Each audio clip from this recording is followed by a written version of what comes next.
Bengal safe Murshidabad জেলায় ফার্নিচারের জগতে এক পরিচিত ও প্রতিষ্ঠিত নাম। বেঙ্গল সেফ 57 বিবি সেন রোড, বহরমপুর, মুর্শিদাবাদ। এবং গুড্ডুদা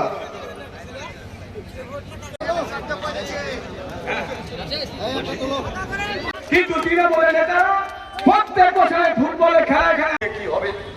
অধীরচৌধ আসতে পারবে না কোনোদিন, সে তো খুনের কেসের আসামি। পঞ্চায়েতে নোংরামো করেছিল, পঞ্চায়েতে যে বদমাশি করেছিল, সেই মাস্টারি আসলেও তাকে ধরা হবে, ধরে তাকে যাবজ্জীবন সাজা দেওয়া হবে। কংগ্রেসে যোগ দিল।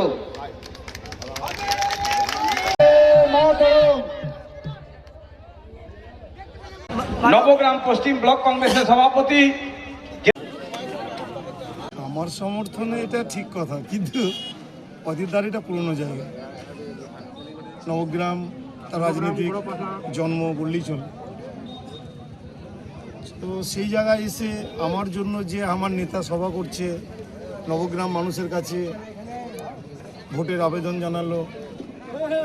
নবগ্রামের মানুষ আমাদের নেতার কাছে নতুন কিছু নয়, তার সঙ্গে অনেক পুরনো সম্পর্ক।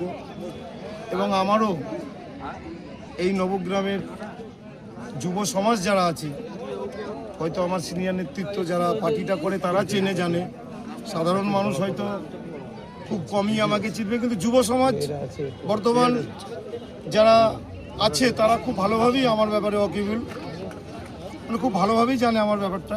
তো সেই হিসাবে দেখুন, রাজনীতি তো একটা কঠিন জিনিস না, রাজনীতি সবাই করতে পারে না। তাই সৎ পথে চলার জন্য এই রাজ্য সরকার, এই টিএমসি পার্টি নেতার দ্বারাই বছরের পর বছর জেল খেটে এসেছে বিনা দোষে। তারপরে যখন সেই নিজের প্রতি বিশ্বাস রেখে আমার নেতা অধীর রঞ্জন চৌধুরী মহাশয় রীতিমতো পাশে থেকে আজকে বলে না, সত্যের জয় একদিন হবেই হবে, সত্যের কল মানে বাতাসে নড়ে। তো তাই আজকে আমার নেতা এসে নবগ্রামবাসীর কাছে একটাই অনুরোধ করলো, যেটা আমিও বলে এসেছি বরাবর, যে নবগ্রামের মানুষ শুধু আমাকে একটাবার ভরসা করুন ভোটের মাধ্যমে। আমি তো বারবার বলছি না যে আমাকে কাজের জন্য একটা সুযোগ করে দেওয়া হোক। আমি যেটা বলি সামনে বলি, আর যেটা পারবো আমি সেটাই বলি। এই নবগ্রামকে দুর্নীতিমুক্ত করব এবং নবগ্রাম মানুষের প্রাপ্য যে অধিকার, সেই প্রাপ্য অধিকার পাওয়ার জন্য এই শাসক দলের নেতাদের যে জুলুমবাজি, এখান থেকে আমি তাদেরকে মুক্তি দেব। তাই নবগ্রামবাসীকে আমি আবারও বলছি, নবগ্রাম বিধানসভাকে দুর্নীতিমুক্ত করতে হলে আমাকে একবার সমর্থন করুন। আমি কথা দিচ্ছি, এই নবগ্রামকে দুর্নীতিমুক্ত করেই ছাড়ব। বেঙ্গল সেফ মুর্শিদাবাদ জেলায় ফার্নিচারের জগতে এক পরিচিত ও প্রতিষ্ঠিত নাম।